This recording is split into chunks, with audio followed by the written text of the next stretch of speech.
방금 읽으면서 느끼셨겠습니다만 오늘 본문에는 피라는 말이 굉장히 많이 등장합니다. 몇 번이나 나오는가 하고 세봤더니 우리말 성경에 무려 15번이나 나오더라고요. 평균적으로 한 절에 거의 한 번씩, 한 번꼴로 그렇게 계속해서 피가 나오는, 정말 말 그대로 피가 여기저기 낭자하게 흩어져 있는 그러한 본문이라고 할 수 있겠습니다. 특별히 10절부터는 피를 먹지 말라는 말씀이 여러 번 반복되어 나타납니다. 10절에 이스라엘 집 사람이나 그들 중에 거류하는 거류민 중에 무슨 피든지 먹는 자가 있으면 내가 그 피를 먹는 그 사람에게는 내 얼굴을 대하여 그를 백성 중에서 끊을 것이다 라고 말씀하셨고요. 12절에 그러므로 내가 이스라엘 자손에게 말하기를 너희 중에 아무도 피를 먹지 말며 너희 중에 거류하는 거류민이라도 피를 먹지 말라 하였나니, 또 14절에서도 너희는 어떤 육체의 피든지 먹지 말라, 그 피를 먹는 모든 자는 끊어지리라고 말씀하십니다. 사실 저와 여러분이 평소에 먹는 음식을 자세히 살펴보면 우리가 알게 모르게 피가 들어간 음식들이 꽤 많이 있는 것을 발견하게 됩니다. 미국에서는 제가 아직 보지 못했습니다만 한국에 있을 때는 어렸을 때 선지 해장국이라는 것을 이렇게 먹어본 기억이 있습니다. 피를 굳혀가지고 묵처럼 만들어서 먹었던 건데 무슨 맛으로 먹는 건지는 잘 모르겠어요. 그게 뭐 특별히 맛이 있는 건지 왜 그렇게까지 피를 음식으로 해 먹는지 잘 모르겠습니다만 어쨌든 그런 선지 대표적인 음식이죠. 그리고 그보다는 좀 더 대중적이라고 할 수 있는 순대 아니면 간, 그런 요리들, 구체적으로 어떻게 만드는지 제가 그 요리 과정은 잘 모릅니다만 피가 많이 들어있다고 그래요. 피가 들어있는 음식이라고 하고, 또 스테이크 같은 경우도 피가 들어있죠. 그래서 그 고기가 아주 부드럽게 씹히는 맛을 즐기시는 분들은 미디엄 레어나 아니면은 심지어는 레어로서 그냥 피가, 벌건 피가 이렇게 나타나는 저는 아직 비유가 그렇게 좋지 않아서 레어를 먹어보지는 않았습니다만 그런 음식들, 대표적으로 이제 피가 들어있는 음식이라고 할 수 있겠습니다. 그 외에도 여러 가지가 있겠죠.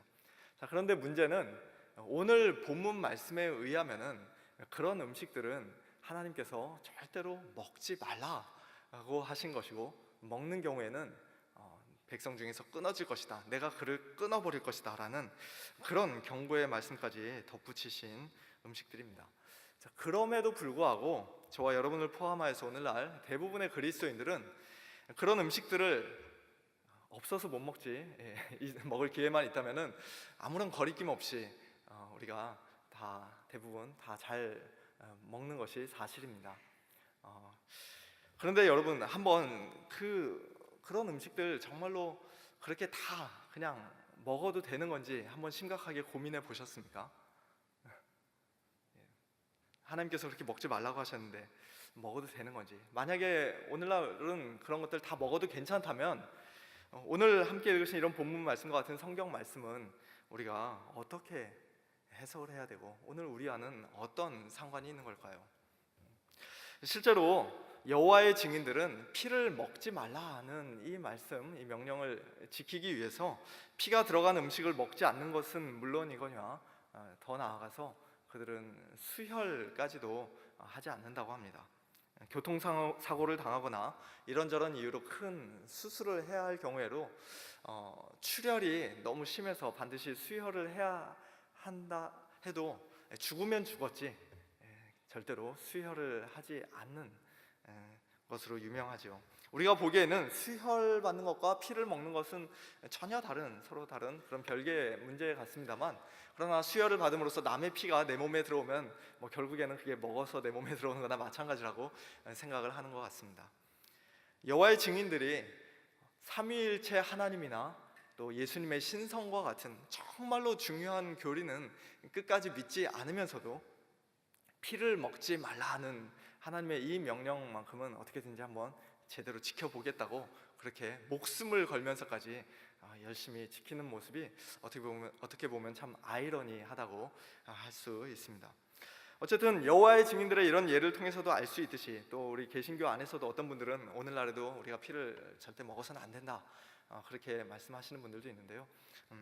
우리가 성경의 어느 한 말씀을 어떻게 해석하는가 하는 문제는 단순히 객관적으로 옳고 그름을 가리는 그런 지적인 영역만의 문제가 아니라 우리의 구체적이고 실제적인 삶과 관련되어 있고, 심지어는 우리가 죽고 사는 문제와도 바로 직결될 수 있는 아주 중요한 문제라는 것을 우리가 알 수 있습니다.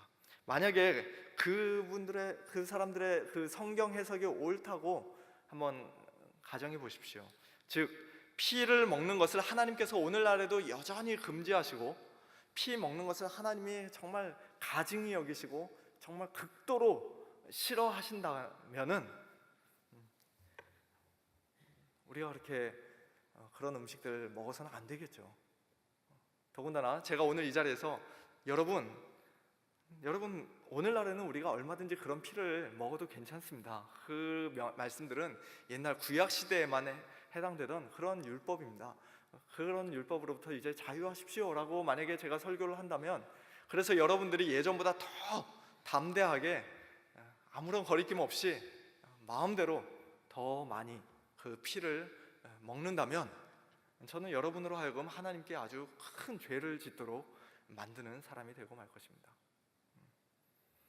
하나님께서 여러 번 경고하셨을 정도로, 백성 중에서 반드시 끊어질 것이라고 그렇게 무섭게 경고하셨을 정도로 아주 어마어마한 죄, 중죄를 괜찮습니다, 그건 죄가 아닙니다, 여러분 먹어도 괜찮습니다 라고 그렇게 여러분에게 부추기는 아주 위험한 사람이 될 수도 있는 것이죠.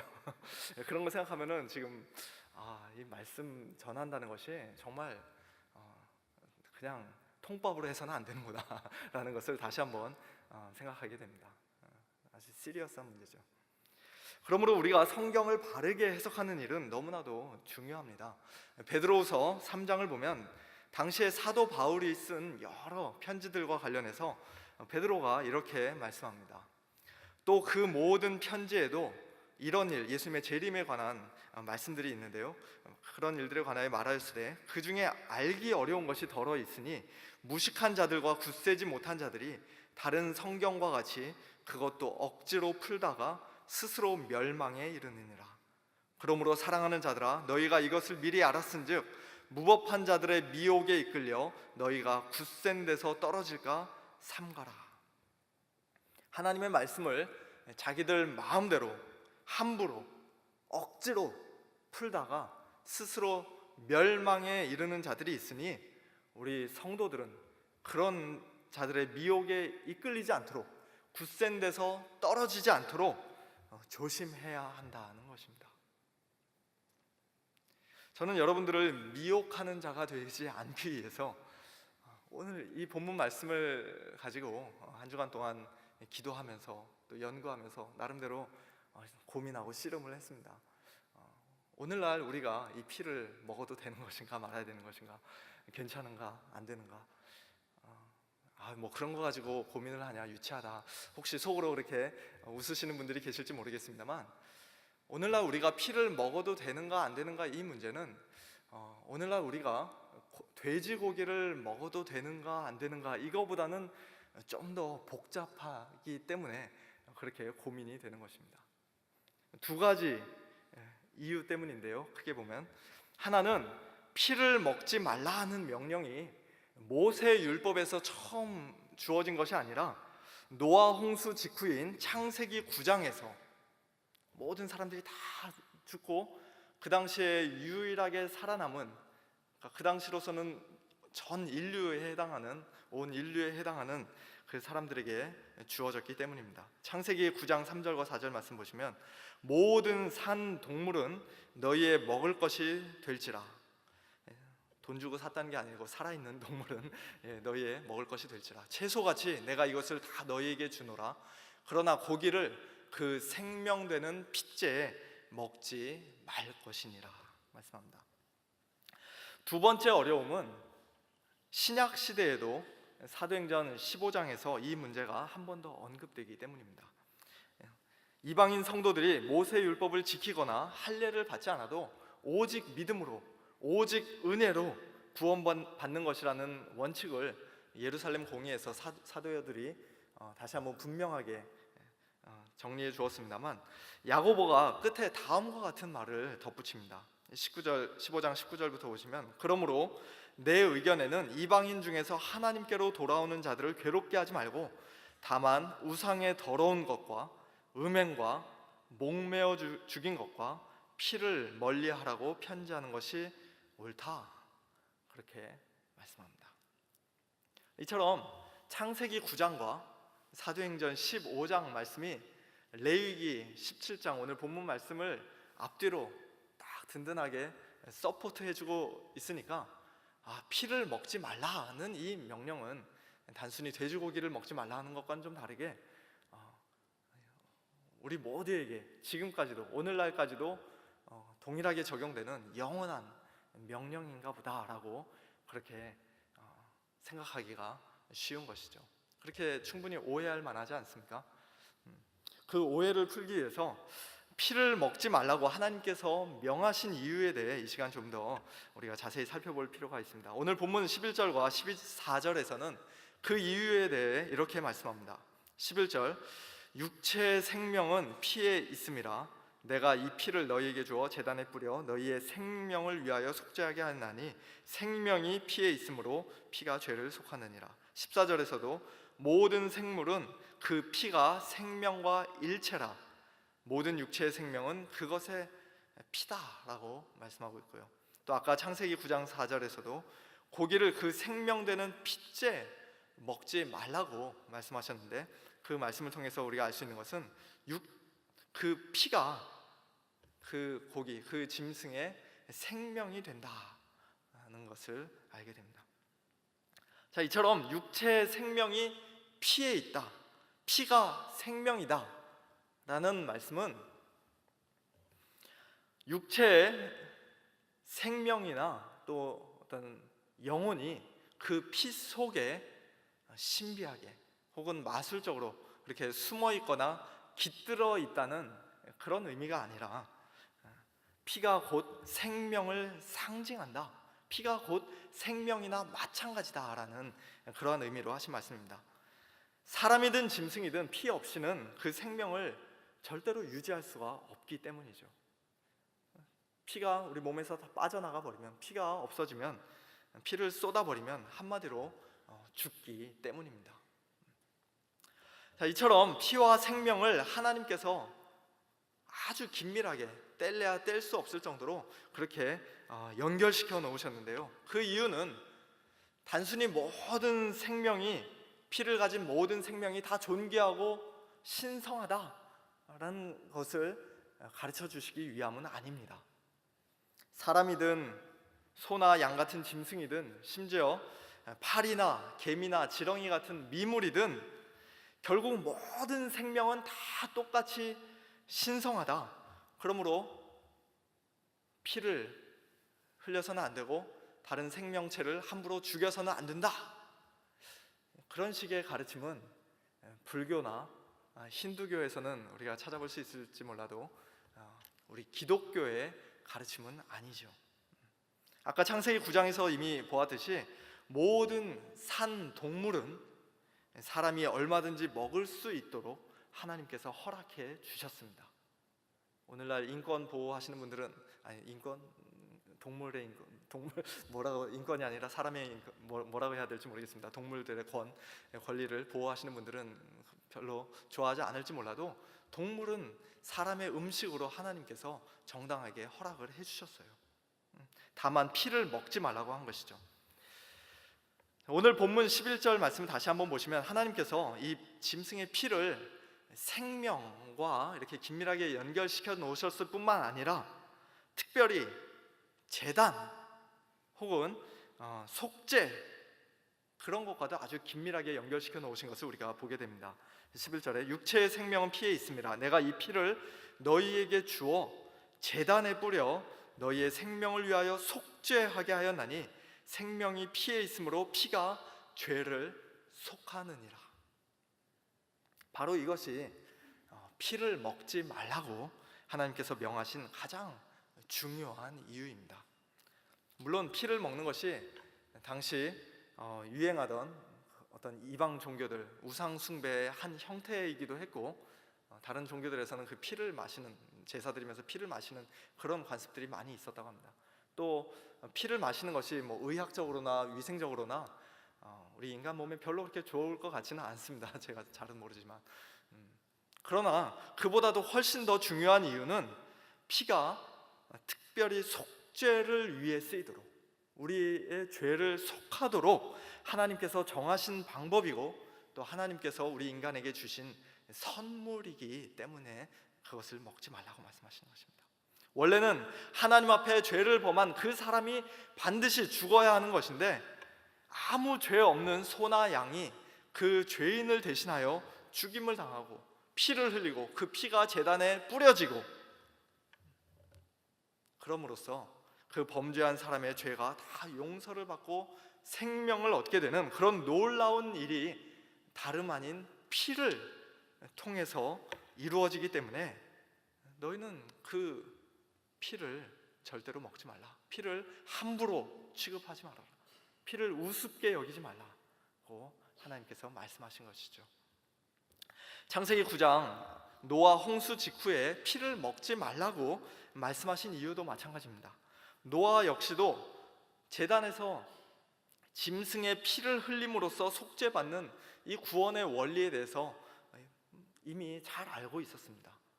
그래서 창세기 8장 20절을 보시면 노아가 여호와께 제단을 쌓고 모든 정결한 짐승과 모든 정결한 새 중에서 제물을 취하여 번제로 제단에 드렸다 하는 말씀이 나오죠.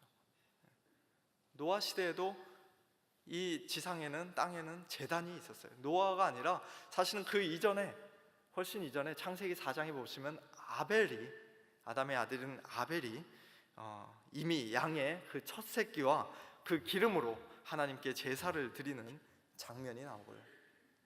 아니, 심지어는 창세기 3장 21절에 여호와 하나님이 아담과 그의 아내를 위하여 가죽옷을 지어 입히셨다는 말씀이 있는데, 가죽옷을 만드시기 위해 하나님께서는 아마도 아담과 하와의 눈 앞에서, 그들이 직접 보는 앞에서 짐승을 잡아 죽여 피를 흘리심으로써 그들의 죄가 얼마나 큰 것인지, 그 죄의 대가가 얼마나 무서운 것인지, 그리고 그 죄를 용서받을 수 있는 방법이 무엇인지 그들에게 분명히 가르쳐 주셨을 것이라 생각을 합니다. 이처럼 인류가 타락한 직후부터 그들의 죄를 속하는 유일한 길로 하나님이 정하신 방법은 바로 그들을 대신하여 다른 짐승이 피 흘려 죽는 것이었죠. 히브리서 9장 22절 말씀처럼 피 흘림이 없은즉 사함이 없다는 그러한 원리는 하나님께서 처음부터 미리 친히 정하신 것입니다. 그러나 소와 양 같은 짐승의 피가 사람의 죄를 온전히 속할 수 없다는 사실을 우리는 너무나 잘 알고 있습니다. 그 가치가 완전히 다르기 때문이죠. 아무리 천천만만의 순양을 하나님께 올려드리고 피를 쏟는다 할지라도 사람 한 명의 죄를 온전히 속할 수는 없는 법입니다. 우리가 신약성경 복음서에서 보듯이 귀신 들린 한 사람을 온전케 하기 위해서, 그 사람의 생명을 구하기 위해서 2,000마리나 되는 돼지떼가 바닷속에 물속에 빠져 죽는 것을 예수님께서는 조금도 주저하지 않으시고 아까워하지 않으셨습니다. 그만큼 사람의 생명이 고귀한 것이죠. 그래서 히브리서 10장 4절을 보면 황소와 염소의 피가 능히 죄를 없이 하지 못한다 라고 분명히 말씀합니다. 우리 인간의 죄를 온전히 속하기 위해서는 황소와 염소, 양, 그런 피보다 훨씬 더 나은 피, 더 완전한 피가 필요합니다. 우리와 똑같은 사람의 피, 그리고 죄인이 아닌 의인의 피, 그리고 수많은 사람들의 죄를 단번에 용서해 줄 수 있는 무한한 가치를 지닌 피, 바로 예수 그리스도의 피가 필요한 것이죠. 히브리서 9장 12절에서 말씀하신 것처럼 그리스도께서 염소와 송아지의 피로 하지 아니하고 오직 자기의 피로 영원한 속죄를 이루사 단번에 성소에 들어가시는 일이 반드시 필요했던 것입니다. 그래서 그 결과 어떻게 됐습니까?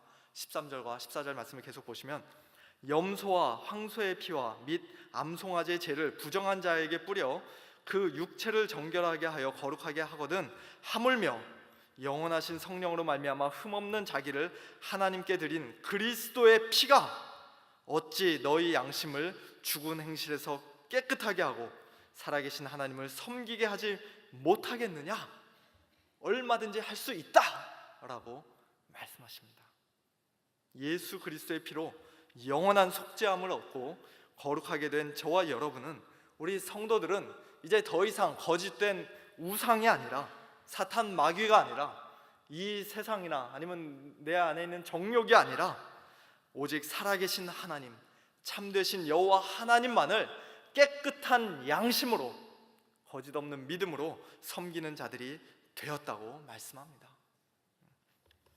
아담과 하와의 타락 이래로 인간의 죄를 속하는 일에 하나님의 도구로 사용되어졌던 피, 특별히 예수님의 피를 예표하며 제단에 뿌려졌던 그 수많은 짐승의 피는 예수님이 우리를 위해 그 보혈을 다 씻으시고, 다 쏟으시고, 다 흘리시고, 생명을 내어주시고 단번에 하늘 성소에 들어가심으로써 오랜 세월에 걸친 그 사명과 역할을 다 했습니다. 그러므로 이제 우리에게는 짐승의 피를 먹고 마시고가 더 이상 중요하지 않습니다. 하나님의 나라는 먹는 것과 마시는 것이 아닙니다. 역설적으로 말하면은, 굉장히 역설적으로 들립니다만, 이제 우리에게 정말 중요한 것은 그런 짐승의 피가 아니라 예수님의 피, 그리고 그 예수님의 피를 마시는 것입니다. 요한복음 6장에서 예수님께서 이렇게 말씀하시죠. 예수께서 이르시되 내가 진실로 진실로 너희에게 이르노니 인자의 살을 먹지 아니하고 인자의 피를 마시지 아니하면 너희 속에 생명이 없느니라. 내 살을 먹고 내 피를 마시는 자는 영생을 가졌고 마지막 날에 내가 그를 다시 살리리니 내 살은 참된 양식이요 내 피는 참된 음료로다. 내 살을 먹고 내 피를 마시는 자는 내 안에 거하고 나도 그의 안에 거하나니. 이 말씀을 들었던 대부분의 사람들이 경악을 하면서 고개를 설레설레 저으면서 어렵다, 이 말씀을 도대체 누가 들을 수 있겠는가 하면서 예수님을 대부분 다 떠나지 않습니까? 그들이 그렇게 떠났던 이유를 우리는 충분히 이해할 수 있을 것 같습니다. 구약시대는 그 피를 절대로 먹지 말라고 했는데 그 피를 먹으라니, 더군다나 짐승의 피도 아니고 예수님이 당신의 자신의 피를 친히 직접 먹으라니 어떻게 그럴 수 있는가, 도저히 이해할 수 없었던 것이죠. 그러나 예수님은 돌아가시기 전날 성찬식을 제정하시면서 당신의 피를 마시라고 제자들에게 또다시 말씀하십니다. 마태복음 26장 27절부터 보시면 또 잔을 가지사 감사기도 하시고 그들에게 주시며 이르시되 너희가 다 이것을 마시라. 이것은 죄 사함을 얻게 하려고 많은 사람을 위하여 흘리는 바 나의 피 곧 언약의 피니라. 구약시대에는 동물의 피를 마시면 백성 중에서 끊어졌지만 그러나 이제 믿음으로 예수님의 피를 마시는 자들은 오히려 예수님과 하나로 연합이 되고 죄 사함을 얻고 그리고 영생을 누리게 됩니다. 사랑하는 성도 여러분, 여러분은 예수님의 이 피를 마시셨습니까? 말씀을 마치기 전에 한 가지 풀고 넘어가야 할 숙제가 있죠. 사도행전 15장 피를 멀리하라는 말씀입니다. 이것은 예수님의 십자가와 부활 승천 이후에 사도들이 이방인 성도들에게 한 말인데 오늘 우리에게도 당연히 적용되는 말씀이 아닌가, 우리가 충분히 그렇게 생각할 수 있습니다만, 그러나 본문을 좀 더 우리가 자세히 살펴보면 그렇지 않다는 것을 알게 됩니다. 아까 20절부터 다시 한번 보시면요, 다만 우상의 더러운 것과 음행과 목매어 죽인 것과 피를 멀리하라고 편지하는 것이 옳으니, 왜 그렇게 편지하는지 그 이유를 21절에서 말씀합니다. 이는 예로부터 각 성에서 모세를 전하는 자가 있어 안식일마다 회당에서 그 글을 읽음이라. 초대교회 이방인 성도들이 있는 지역에는 이방인들끼리만 모여 살았던 것이 아니라 21절 말씀과 같이 각 동네마다 유대인 회당이 있고 또 유대인 디아스포라들이 그렇게 같이 살고 있었습니다. 그래서 그 유대인들이 수천 년 동안 절대 금기시 해왔던 것, 즉 피를 먹는 일은 이방인 성도들이 좀 자제해야 된다고 말씀하는 것입니다. 원리상으로는 이제 모든 음식물이 하나님의 말씀과 기도로 거룩하여지고 우리가 얼마든지 다 먹을 수 있지만, 먹는다고 해서 하나님 앞에 더 가까이 나가는 것이 아니고, 먹지 않는다고 해서 그렇게 되는 것이 아니지만, 그러나 그 이방인 성도들이 자기들의 옛 관습대로 그냥 피를 먹으면 한 동네에 같이 사는 유대인들이 그것을 보고 실족하고 분노하고 기독교에 대해서 반감을 가지고 비방하게 될 것이 불을 보듯 뻔하기 때문에 덕을 세우기 위해 피를 멀리하라고 말씀하신 것이죠. 우리는 이제 오히려 피를 가까이 해야 하는 사람들입니다. 오히려 피를 마셔야 하는 사람들입니다. 짐승의 피를 말씀드린 게 아니라 예수 그리스도의 피, 저와 여러분을 위해 남김없이 땅에 다 쏟으시고 아낌없이 흘려주신 예수 그리스도의 피를 가장 귀히 여기면서 그 피를 벌컥벌컥 마시고 늘 가까이 하고 항상 의지함으로써 이 땅에서부터 온전한 죄사함을 받고 하나님의 백성으로 거룩함을 입고 영생을 풍성히 누리며 살아계신 하나님을 날마다 깨끗한 심령으로 바르게 섬기는 복된 저와 여러분들 되시기를 우리 주님의 이름으로 축원합니다. 이 시간 우리 주님의 보혈을 생각하시면서 그 보혈을 사모하는 마음으로, 그 보혈을 믿는 마음으로 이 시간 다 같이 주의 보혈 찬양하시겠습니다.